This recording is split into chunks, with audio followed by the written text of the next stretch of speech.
Welcome to AR6 news బులెటిన్ల ముందుగా headlines. డోన్లో 3 మున్సిపల్ కమిషనర్లపై కేసు నమోదు.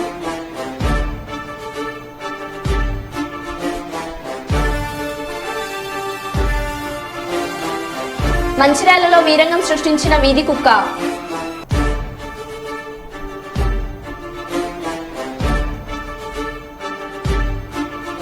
Allagadda DSP Sharfuddin press meet.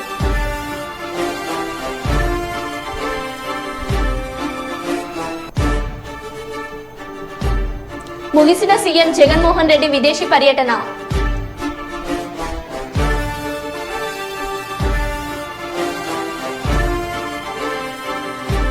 Mahabubabad జిల్లా కుటుంబ స్థావరాలపై దాడులు చేసిన పోలీస్ మరియు ఎక్సైజ్ అధికారులు.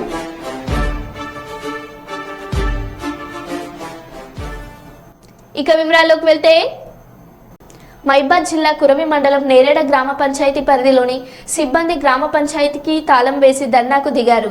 గ్రామ పంచాయతీలో విధులు నిర్వహిస్తున్న సిబ్బందికి గత 10 నెలలుగా జీతాలు చెల్లించకపోవడంతో తీవ్ర ఇబ్బందులకు గురవుతున్నారు. గ్రామ పంచాయతీలో మొత్తం 11 మంది సిబ్బంది ఉండగా అందులో 6 మల్టీపర్పస్ సిబ్బంది ఉన్నారు. వారికి నెలకు జీతం 9,000 రూపాయలు. MNR డైలీ లేబర్ కింద 5 ఉద్యోగులకు ఒక్కొక్కరికి 5,000 రూపాయలు గత 10 నెలలుగా చెల్లించడం లేదు.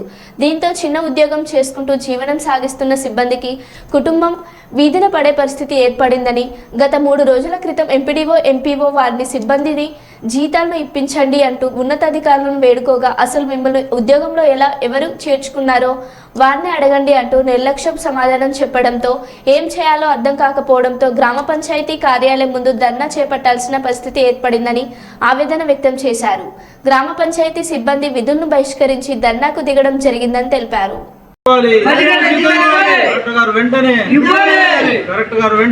మడూరు నాగభూషణం గ్రామ పంచాయతీ సిబ్బందిని 1990లో ఉన్నాను.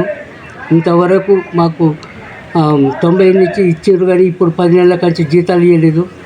ఈ 10 నెలల జీతాల గురించి మేము ఇవాళ రోజుల నెలలు బంద్ పెట్టి ఆ ఆఫీసులో ధర్నా చేసుకుంటాను కూర్చున్నాం. కార్యదర్శిని అడిగిన సపోర్ట్ చేస్తలేదు, ఏ ఆఫీసర్ని అడిగిన సపోర్ట్ చేస్తలేదు. ఇవాళ కలెక్టర్ గారి దృష్టికి పోవాలని ఎంతో వేదన పడుతూ దిక్కించుకుంటూ ఎంతగానో ఇది చేసుకుంటూ కలెక్టర్ గారికి విజ్ఞాపన చేస్తున్నాం. మేము వెంటనే మా 10 నెలల జీతాలు స్పందించి వెంటనే పంపించగలరని మా ప్రార్థన. ముగిసిన సీఎం జగన్మోహన్ రెడ్డి విదేశీ పర్యటన. లండన్ నుంచి రాష్ట్రానికి చేరుకున్న సీఎం కుటుంబం. గన్నవరం ఎయిర్పోర్ట్లో సీఎం జగన్మోహన్ రెడ్డికి ఘన స్వాగతం పలికిన ఎంపీలు విజయసాయి రెడ్డి, నందిగం సురేష్, మంత్రులు జోగి రమేష్, చెల్లబోయిన వేణుగోపాలకృష్ణ, కారుమూరి నాగేశ్వరరావు తదితరులు పాల్గొన్నారు.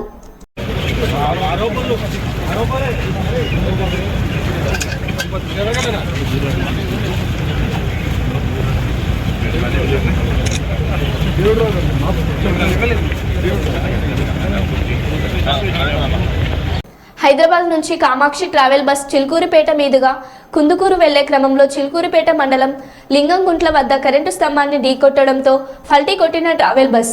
అందులో సుమారుగా 40 మంది ప్రయాణికులు కలవరు. వారిలో 20 మందికి స్వల్ప గాయాలు. 2 పరిస్థితి విషమంగా ఉంది. వీరందరినీ 108 అంబులెన్స్ల ద్వారా చిలుకూరుపేట, నరసరావుపేట ప్రభుత్వ వైద్యశాలకు తరలించారు. పూర్తి వివరాలు తెలియాల్సి ఉంది.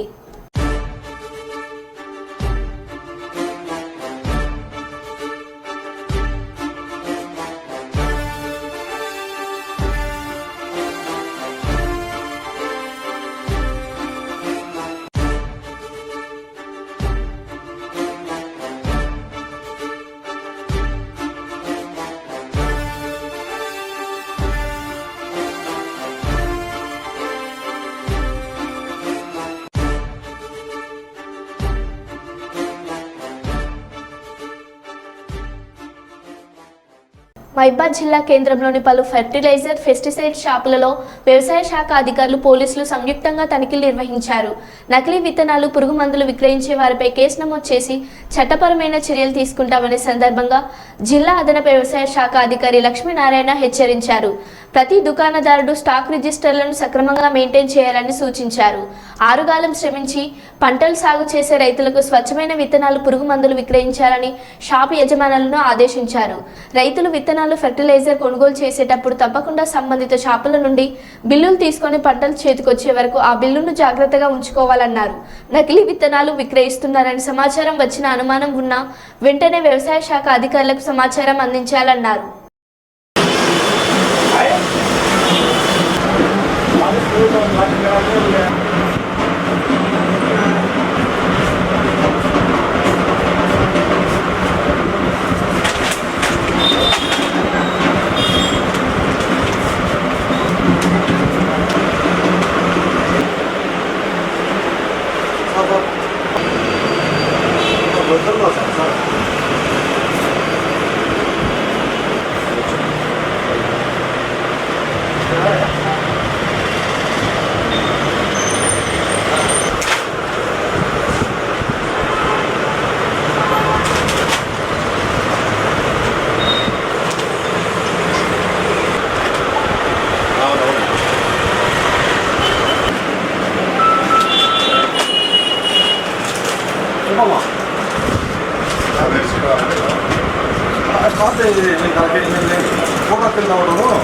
డబ్బాలు ఉంటుంది చిన్న డబ్బాలు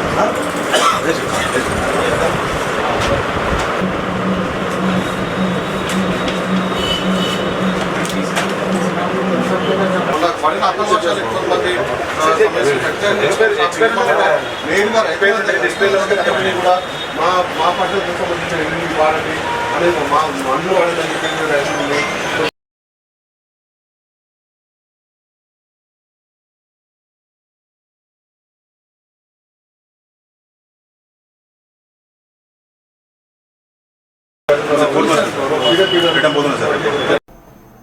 జాతీయ జెండాతో నాట్యం చేస్తుండగానే మాజీ సైనికుడు గుండెపోటుతో మృతి. మధ్యప్రదేశ్ ఇండోర్లో దేశభక్తి గీతానికి రిటైర్డ్ సైనికుడు బలవిందర్ చాట్నా నాట్యం చేస్తుండగా మధ్యలోనే గుండెపోటు రావడంతో ఒక్కసారిగా కుప్పకూలిపోయాడు. పాట పూర్తయినప్పటికీ ఆయనలో చలనం లేకపోవడంతో వెంటనే ఆసుపత్రికి తరలించగా మార్గ మధ్యంలోనే ఆయన చనిపోయినట్లు వైద్యులు తెలిపారు.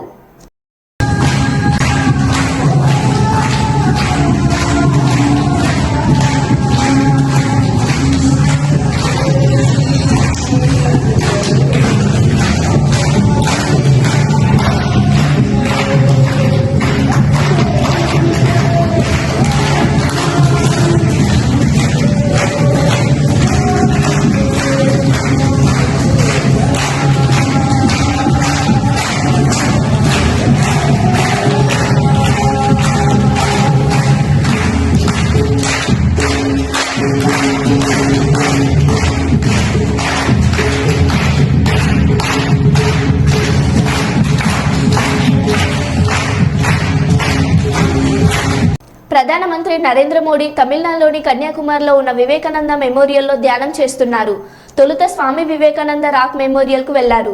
అనంతరం శ్రీ పాద మండపంలో భగవతి అమ్మవారి పాదముద్రలకు పుష్పాభిషేకం చేశారు. స్మారక మండపంలో ఉన్న ధ్యాన మందిరంలో సాంప్రదాయ వస్త్రాలు ధరించి ధ్యానంలో నిమగ్నమయ్యారు. జూన్ 1వ తేదీ సాయంత్రం వరకు ప్రధాని కన్యాకుమారిలోనే ఉండనున్నారని అధికారులు తెలిపారు.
రాష్ట్రంలో ఎంసీఏ, ఎంబీఏ కోర్సుల ప్రవేశాల కొరకు నిర్వహించిన ఏపీ ఐసెట్ ఫలితాలను ఆంధ్రప్రదేశ్ ఉన్నత విద్యా మండలి చైర్మన్ కె మహేందర్ రెడ్డి విడుదల చేశారు.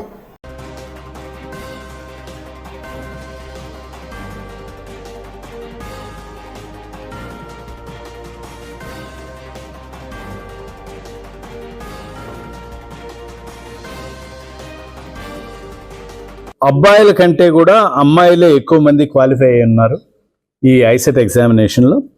20,296 మంది అబ్బాయిలు క్వాలిఫై అయితే 22,688 మంది అమ్మాయిలు ఈ ఐసెట్ ఎగ్జామ్లో క్వాలిఫై అయినారు. ఈ మధ్యకాలంలో గత 2 ఏళ్లుగా మనం ట్రెండ్ చూసుకుంటుంటే అబ్బాయిల కంటే ప్రతి అంశంలో కూడా అమ్మాయిలు ఎక్కువ నెంబర్లో కాలేజీ అడ్మిషన్స్ కావచ్చు, లేదంటే క్వాలిఫైయింగ్ దగ్గర కావచ్చు, పర్సంటేజ్ల దగ్గర కావచ్చు ముందుకెళ్తున్నారు. సో ఇది ఒక విధంగా రాష్ట్రంలో శుభ పరిణామాన్ని అనుకుంటున్నాం మనం. ఈ శుభ పరిణామాన్ని స్వాగతిస్తూ ఈ ఎస్కే యూనివర్సిటీని మనస్ఫూర్తిగా అభినందిస్తూ, మరీ ముఖ్యంగా వైస్ ఛాన్సలర్ హుస్సేన్ రెడ్డి గారిని, కన్వీనర్ మురళీకృష్ణ గారిని, నా యాప్షే మిత్రులు సుధీర్ రెడ్డి గారిని అభినందిస్తూ ఫ్లాలెస్గా అంటే ఎటువంటి తప్పులు లేకుండా ఐసెట్ ఎగ్జామినేషన్ని ఎలాంటి క్రిటిసిజము లేకుండా, ఎటువంటి అనుమానాలకు తావివ్వకుండా చాలా ట్రాన్స్పరెంట్గా క్లీన్గా కండక్ట్ చేసిన ఎస్కే యూనివర్సిటీకి మరొకసారి అభినందనలు తెలియజేసుకుంటూ, వైద్యుల నిర్లక్ష్యంతో మహిళను బలి తీసుకున్నారని వరంగల్ సంరక్ష ఆసుపత్రి ముందు బంధువులు ఆందోళనకు దిగారు. కిడ్నీ సమస్యతో వారం రోజుల క్రిందట సంరక్ష ఆసుపత్రిలో చికిత్స పొందుతున్న వాణి అనే మహిళ ఆరోగ్యం క్షీణించడంతో బంధువులు ఆసుపత్రి ముందు పెద్ద ఎత్తున ఆందోళనకు దిగారు. రక్షణ లేని వైద్యులతో మహిళలకు వైద్యం అందించాలని ఆసుపత్రి యాజమాన్యాన్ని ప్రశ్నించడంతో మెరుగైన చికిత్స కోసం సంరక్ష ఆసుపత్రి యాజమాన్యం హైదరాబాద్లోని యశోద ఆసుపత్రికి తరలించారు. వైద్యం కోసం డబ్బు కూడా సంరక్ష ఆసుపత్రి యాజమాన్యం భరిస్తుందని చెప్పడంతో ఊపిరి పీల్చుకున్న బంధువులు. తీరా ఆసుపత్రి యాజమాన్యం మహిళను పట్టించుకోకపోవడంతో యశోద ఆసుపత్రిలో వాణి చనిపోయింది. వాణి మరణానికి వరంగల్ సంరక్ష ఆసుపత్రి వైద్యులే కారణమని, ఆసుపత్రి ముందు మరణించిన వాణితో బంధువులు ధర్నాకు దిగారు. గతంలో కూడా ఆసుపత్రిలో చాలా మంది రోగులను బలి తీసుకున్నారని, వైద్యుల నిర్లక్ష్యంతో మరణించిన వాణికి సరైన న్యాయం చేసి ఆసుపత్రిని మూసివేయాలని బంధువులు డిమాండ్ చేశారు.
మమ్మీకి కిడ్నీ ఫెయిల్యూర్ అయిందని నెఫ్రెక్టమీ చేయడానికి ఇక్కడికి తీసుకొచ్చినాం.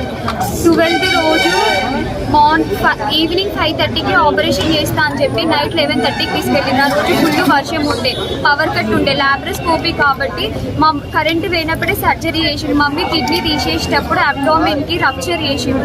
రప్చర్ అవ్వడం వల్ల కిడ్నీకి ఉన్న ఇన్ఫెక్షన్ మొత్తం ఇంటెస్టైన్కి స్ప్రెడ్ అయింది. అది స్ప్రెడ్ అయిందని కూడా వాళ్ళకి తెలిసినా కూడా 3 days తర్వాత సిటీ స్కానింగ్ తీసి అప్పుడు మీ మమ్మీకి అల్సర్ ఉంది, ఇప్పటికిప్పుడు ఆ ఇన్ఫెక్షన్ అంతా స్ప్రెడ్ అయింది, ఇప్పుడు కాంప్లికేటెడ్ ఉంది కేసు, ఇప్పుడు సర్జరీ చేయాలని చెప్పి వాళ్ళే తీసుకెళ్ళిండ్రు, వాళ్ళే చేసిండ్రు. మా కన్సర్న్ ఏం లేకుండా చేసేసిండ్రు. అది కూడా ఫెయిల్ అయింది. ఫస్ట్ సర్జరీ ఫెయిల్ అయింది, సెకండ్ సర్జరీ ఫెయిల్ అయింది. సెకండ్ సర్జరీ అయిన 2 daysకి మా డాడీకి స్టంట్ పడింది. స్టంట్ పడ్డ నెక్స్ట్ డేనే మీరు మమ్మల్ని ఫుల్ ప్రెషరైజ్ చేస్తున్నారు. మీ మమ్మీకి అన్ని ఆర్గాన్స్ ఇన్ఫెక్ట్ అయినాయి, మీ మమ్మీ బతకదు, ఇప్పటికిప్పుడు మీరు యశోద కన్నా వేరే ఏదైనా హయ్యర్ హాస్పిటల్కి తీసుకెళ్తేనే తను మేబీ బతకొచ్చు అని చెప్పి మమ్మల్ని ఫుల్ ప్రెషర్ చేసిండు. మేము మా డాడీని బ్యాలెన్స్ చేసుకోవాలి, మమ్మీని బ్యాలెన్స్ చేసుకోవాలని చెప్పి మేము నెక్స్ట్ డే తీసుకెళ్తామని చెప్పినాం. కానీ ఆ రోజు నైటే మమ్మీకి వెంటిలేటర్ వేసి మొత్తం ట్రీట్మెంట్ అంతా ఆపేసిండ్రు. మార్నింగ్ పోలీస్ వాళ్ళు వచ్చినాక వాళ్ళకి చెప్తే వాళ్ళు వచ్చే ముందు మళ్ళీ అన్ని కనెక్ట్ చేసి మేము ట్రీట్మెంట్ కంటిన్యూ చేస్తాను, వీళ్ళు అబద్ధం చెప్తున్నారు అని చెప్పి అట్లా పోర్ట్రే చేసి లాస్ట్ ఫ్రైడే మేము యశోదకి వెళ్ళాలి అని వాళ్ళు ఫుల్ ప్రెషర్ చేస్తే ఈ హాస్పిటల్ నుండి మేము ఒక కన్సర్న్ లెటర్ తీసుకున్నాం. అక్కడ జరిగే ట్రీట్మెంట్కి మొత్తం రెస్పాన్సిబిలిటీ సంరక్షణ హాస్పిటల్ దగ్గర తీసుకున్నాం. కానీ వెళ్ళిన రోజు వాళ్ళు పేమెంట్ చేయలేదు, మేమే పేమెంట్ చేసుకున్నాం 2 lakhs. నెక్స్ట్ డే ప్రెషర్ చేస్తే 5 lakhs పే చేసిండు. ఇవాళకి నిన్న నైట్ వరకు 13 lakhs బిల్ అయింది. నిన్న ఈవినింగ్ వీళ్ళు బిల్లు పే చేయనందువల్ల కేశాలలో ట్రీట్మెంట్ ఆపేసినందుకు మా మమ్మీ చనిపోయింది.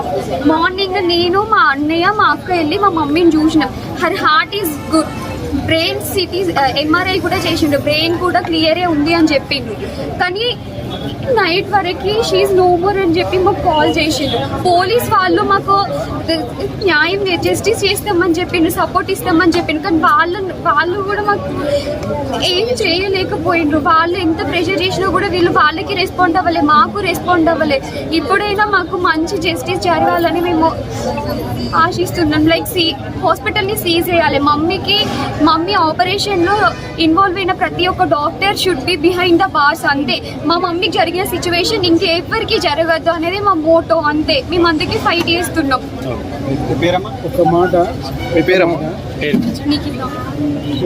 హాస్పిటల్ నెగ్లెక్ట్ వాళ్ళకు హాస్పిటల్ వాళ్ళకి ఒక సాధారణ వ్యక్తి, ఒక మామూలుగా వర్గానికి చెందిన ఒక వ్యక్తులను చూస్తే చులకన.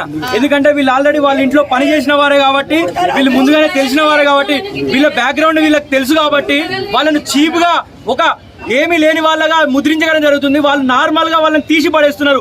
ఒక మామూలుగా మనిషిని ఎలా తీసి పడేస్తున్నారు, ఒక మనిషికి కామన్ హ్యూమన్ రైట్స్ అనేది లేకుండా ఈ హాస్పిటల్ ప్రవర్తిస్తుంది. పైకి నెగోషియేషన్, ఆర్బిట్రేషన్ చేద్దామంటే పైకి వెళ్ళడం జరిగితే, ఏమైనా న్యాయం చేస్తారని అనుకుంటే పైకి పోతే పైన బిస్కెట్లు తినుకుంటా, ఛాయ్ తాగుకుంటా వాళ్ళు వ్యంగ్యంగా నవ్వడం జరుగుతుంది. ఇది ఎంతవరకు కరెక్టు, ఇది ఎంతవరకు న్యాయం అని మేము ప్రశ్నించినందుకు ఇక వచ్చిన పెద్ద మనుషులను వీళ్ళని బెదిరించడం జరుగుతుంది. నువ్వు కేసు పెట్టుకో, మాకు ఫరక్ పడదు, మేము ఎన్నో చూసినామని అంటున్నారు. బిడ్డ, ఇలా ఈ హాస్పిటల్కు వార్నింగ్ ఇస్తున్నాము. ఈ రోజు కనుక మీరు న్యాయం చేయకపోతే ఖచ్చితంగా మీరు ఇదివరకు చేసిన కేసులన్నీ బయటికి తీస్తాం, మీరు ఏమేమి చేసినాయో అవన్నీ చేస్తామని హెచ్చరిస్తున్నాము. పక్కా ఈరోజు వాణి అనే అమ్మాయికి, ఈ అక్కకు న్యాయం జరగాలని మేము అందరం ఇక్కడ పోరాడతాము. ఇది ఎంతవరకైనా ఎంత దూరమైనా మేము పోతామని తీవ్రంగా హెచ్చరిస్తున్నాము. నా పేరు ఆదిత్య, నేను human rights state PRO, Bajrang Dal సురక్ష ప్రముఖ్. రూమ్లోకి వచ్చినాక కూడా సిఐ గారు ఉన్నారు, ఉండగా నన్ను బెదిరిస్తున్నారు వాళ్ళు 20 మంది డాక్టర్లు. ఏంటిది, నువ్వు ఎడిపోతావు? కుప్పం అర్బన్ పోలీస్ స్టేషన్లో ఏర్పాటు చేసిన మీడియా సమావేశంలో మాట్లాడిన DSP శ్రీనాథ్, కుప్పం మండలంలోని ఉర్యానపల్లి గ్రామంలో శివమ్మ ఇంట్లో చోరీ. శివమ్మ ఇచ్చిన ఫిర్యాదు మేరకు కేసు నమోదు చేసి దర్యాప్తు చేపట్టాం. ఇంట్లో చోరీ చేసిన సుమారు 3,84,000 విలువ చేసే బంగారు చైన్, గాజులను స్వాధీనం చేసుకున్నాం. చోరీకి పాల్పడిన నిందితుడు కదిరివేలును అరెస్ట్ చేశాం. సీసీ కెమెరాలు ఏర్పాటు చేసుకుంటే చోరీలకు అడ్డుకట్టు వేయొచ్చని అన్నారు.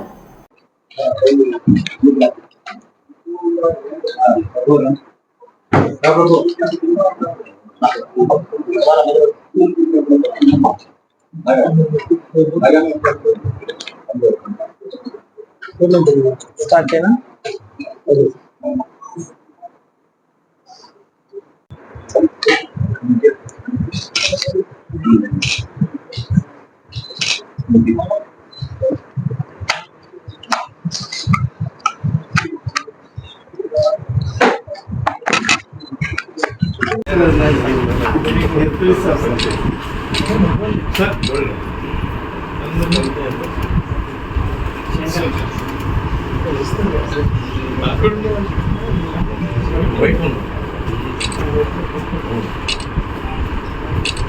ఒక ప్రాపర్టీ రికవరీ గురించి కండక్ట్ చేస్తున్న ప్రెస్ మీట్.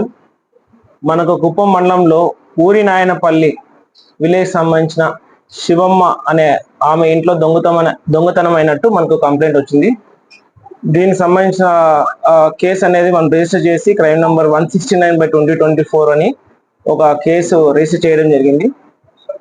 ఈ శివమ్మ అనే ఆమె కూలి పనులు చేస్తూ 2 నెలల నుంచి బెంగళూరులో ఆమె అక్కడ జీవిస్తున్నది. ఈ ఇంట్లో లాక్ వేసి అక్కడ బెంగళూరులో ఉంటుంది. 2 months తర్వాత ఇక్కడ వచ్చి విలేజ్కి వచ్చి చూసుకున్న తర్వాత ఆ ఇల్లు లాక్ బ్రేక్ అయినట్టు, ఆమెకు సంబంధించిన బంగారు గొలుసు ప్లస్ జత గాజులు కూడా దొంగతనం అయినట్టు మనకు కంప్లైంట్ ఇచ్చింది. మేము వెంటనే కేసు రిజిస్టర్ చేసిన తర్వాత మనకు వచ్చిన క్లూస్ బట్టి కదిరివేలు అనే అతను అనుమానించడం జరిగింది. అతను ఈ శివమ్మకు వరుసకు మనోడు అవుతాడు. నిన్న ఈవినింగ్ 5 PM అతన్ని అరెస్ట్ చేసి అతని వద్ద నుంచి ఒక బంగారు గొలుసు, ఆ తర్వాత జత గాజులు, మొత్తం 64 గ్రాములకు సంబంధించిన gold worth about 3,84,000. Intact property recovery అనేది కుప్పం అర్బన్ పిఎస్ వాళ్ళు 2 teams గా ఫామ్ చేసి సిఏ గారి ఆధ్వర్యంలో ఎస్ఐ గారు ప్లస్ ఆ తర్వాత 3 మంది కానిస్టేబుల్స్ శంకరు, ప్రభు, చంద్ర ఈ ముగ్గురు కూడా ఈ రికవరీలో చాలా చక్కగా ప్రతిభ కనబరిచారు. వీళ్ళకు రివార్డ్స్ కూడా ఇప్పుడు అందిస్తాము. ఆ తర్వాత నేను కుప్పం అర్బన్ సిఐ గారిని ప్లస్ ఎస్ఐ సుబ్బారెడ్డిను ప్రత్యేకంగా అభినందిస్తున్నాను. మనకు కుప్పం మండలంలో అప్పుడప్పుడు దొంగతనాలు జరుగుతుంటాయి. నేను ప్రజలకు ఏమని విజ్ఞప్తి చేస్తున్నా అంటే సీసీటీవీ కెమెరాస్ అనేది పెట్టించగలిగితే మనం చాలా వరకు దొంగతనాలు అనేది ప్రివెంట్ చేయగలుగుతాము. ఒకవేళ పెట్టించగలిగే స్తోమత లేకపోతే ఒక 2-3 హౌసెస్ కలిపి ముగ్గురు కలిపి ఒక ఎంట్రన్స్ లేకపోతే ఎగ్జిట్ రూట్ లో 3 ఇల్లులు కవర్ అయ్యేటట్టు ఆ విధంగా ప్లాన్ చేసుకొని సీసీ కెమెరాస్ పెట్టించినా కూడా దొంగతనం ఆస్పెక్ట్ లోనే కాకుండా నైట్ ఏమన్నా ఇష్యూస్ జరిగినా లేకపోతే ఏమన్నా అంటువర్డ్ ఇన్సిడెంట్స్ జరిగినా కూడా రోడ్ యాక్సిడెంట్ సంబంధించిన హిట్ అండ్ రన్స్ జరిగినా కూడా మనకు మంచి ఎవిడెన్సెస్ తో కేసెస్ అయితే డిటెక్ట్ చేయగలుగుతున్నాము. సో అందరికీ విజ్ఞప్తి చేస్తున్నాను, ఒకవేళ విలేజ్ సెల్లర్స్ ముందుకు వచ్చి ఆ విలేజ్ ఎంట్రన్స్ లో కానీ లేకపోతే ఎగ్జిట్ లో కానీ సీసీ కెమెరాస్ పెట్టించగలిగితే ఊర్లో సమస్యలు కూడా రాకోకుండా ఉంటాయి. సో దయచేసి ఈ విధంగా ముందుకెళ్తారని చెప్పి నేను ఎక్స్పెక్ట్ చేస్తున్నాను. గ్రేటర్ విశాఖను అర్ధరాత్రి వేళ గడగడలాడించిన బికార ఉరుములు మెరుపులతో కూడిన వర్షం, పలు ప్రాంతాల్లో విద్యుత్ అంతరాయం.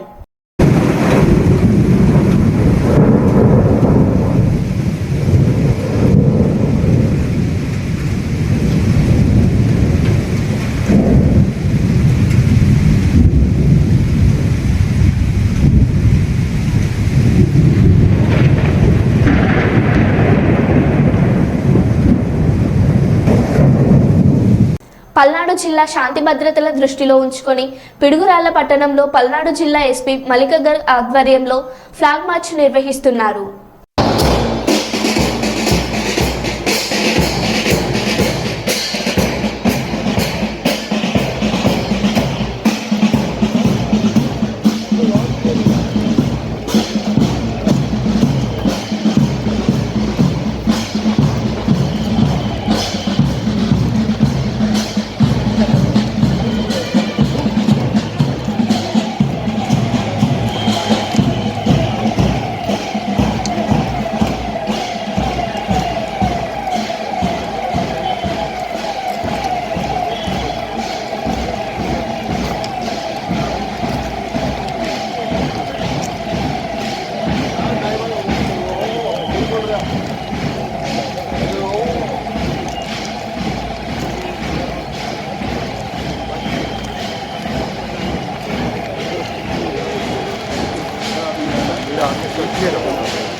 చాగలమర్రి గ్రామంలో జూన్ 4వ తేదీ ఎన్నికల ప్రక్రియ విడుదల కావడంతో అందులో భాగంగా ముందు జాగ్రత్త చర్యలు అయినటువంటి ఎలాంటి అవాంఛనీయ సంఘటనలు చోటు చేసుకోకుండా పాత బస్టాండ్ రిక్వెస్ట్ స్టాప్ పెద్ద మాకడం మీదుగా గాంధీ సెంటర్ వరకు సాయుధ బలగాలతో కవాత్ నిర్వహించారు. అదేవిధంగా డీఎస్పీ షార్పుద్దీన్ మాట్లాడుతూ 4వ తేదీన ఎన్నికల కౌంటింగ్ ప్రక్రియ సందర్భంగా చాగలమర్రి గ్రామంలో ఎలాంటి అవాంఛనీయ సంఘటనలు జరగకుండా 144 సెక్షన్ను అమలు పరిచామన్నారు. స్టేషన్కి తరలించి కేసు నమోదు చేయడం జరుగుతుంది. కౌంటింగ్ రోజున టపాసులు కాల్చడం, డ్రమ్ములు కొట్టడం, డీజేలు, కేకులు మరియు వీలలు వేస్తూ రెచ్చగొట్టడం చేయరాదు. ఒకరికొకరు రంగులు వేస్తూ మనం వేరే వారిపైన వరువులు చల్లడం చేయరాదు. సోషల్ మీడియాలో లేదా ఇతరత్ర కానీ దళితులపై వ్యాఖ్యలు,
ఓకే క్యారీ అండి. ఈ నెల 13/5/2024 తేదీ ప్రజల సహకారంతో, అందరి సహకారంతో ఎన్నికలు ప్రశాంతంగా ఉంటుంది.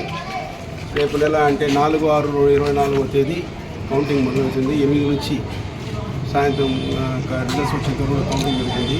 ముఖ్యంగా కౌంటింగ్ సందర్భంగా మనకు ఒక స్పెషల్ పార్టీ వచ్చింది, సిఏపిఎఫ్ పార్టీ వచ్చింది. 95 మంది వరకు వచ్చారు. వాళ్ళలో 42 మంది ఆలగడ్డ సబ్ డివిజన్కి అలాట్ చేయబడింది. వాళ్ళతో సబ్ డివిజన్ మొత్తంలో ఆలగడ్డ అసెంబ్లీ కాన్స్టిట్యూన్సీ మొత్తం కూడా ఫ్లాగ్ మార్చులు, కార్డన్ సెర్చ్లు చేస్తున్నాము. అదేవిధంగా ఈరోజు చాగలమరి పట్టణంలో ఏమది బస్టాండ్ నుంచి మొత్తం ఓల్డ్ బస్టాండ్ నుంచి టౌన్ వరకు కూడా సుమారు 2 కిలోమీటర్ల వరకు ఫ్లాగ్ మార్చ్ పట్టణంలో చేయడం జరిగింది. ఇందువలన ప్రజలందరూ కోరేది ఏమంటే కౌంటింగ్ 4వ తేదీ, రేపు నెల 4వ తేదీ కౌంటింగ్ జరుగుతుంది. దాని సందర్భంగా ఎవ్వరు కూడా గ్రామాలు వదిలి అసెంబ్లీ కాన్స్టిట్యూన్సీ హెడ్ క్వార్టర్స్ కానీ నంద్యాలకు కానీ పోయేదానికి ప్రయత్నించొద్దు. ఇళ్లలో ఉండి ఈరోజు సెల్ ఫోన్ల ద్వారా, టీవీ ద్వారా రిజల్ట్స్ కనుక్కోవచ్చు. ఎవరు వచ్చినా ఆళ్ళగడ్డ పట్టణంలో కానీ లేకుంటే సిరివెల్లమెట్ట దగ్గర కానీ చెక్ పోస్టులు ఉంటాయి. ప్రతి ఒక్కరిని చెక్ చేసి క్యాండిడేట్స్ మరియు అనుమతించిన ఏజెంట్స్ మాత్రమే అలో చేయబడతారు. అదేవిధంగా రిజల్ట్స్ వచ్చిన తర్వాత కూడా ఎవరు కూడా సంబరాలు చేసుకునే దానికి లేదు. 144 సెక్షన్ 30 పోలీస్ యాక్ట్ ఉంది. ఏం చేసుకోవాలన్నా ఊరేగింపులు కానీ ఉత్సవాలు కానీ ఏం చేసుకోవాలన్నా పర్మిషన్ కంపల్సరీ, కాబట్టి పర్మిషన్ ఇవ్వబడవు. అదేవిధంగా 144 సెక్షన్ ఉంది కానీ 4 కంటే ఎక్కువ కూడా భూమి కూడా ఎక్కడ ఉండకూడదు. భూమి కూడా ఉంటే చట్ట ప్రకారం యాక్షన్ తీసుకుంటాము. కాబట్టి ప్రజలు ఎన్నికల్లో ఏ విధంగా సహకరించినారో అదేవిధంగా కౌంటింగ్ అప్పుడు కూడా సహకరించాలి. అదేవిధంగా ఎక్కడ కూడా గలాటాల్లో పాల్గొనవద్దు అని ముఖ్యంగా మీ ద్వారా మేము విన్నవించుకుంటున్నాం. మరో బులెటిన్లో మళ్ళీ కలుద్దాం. Stay tune.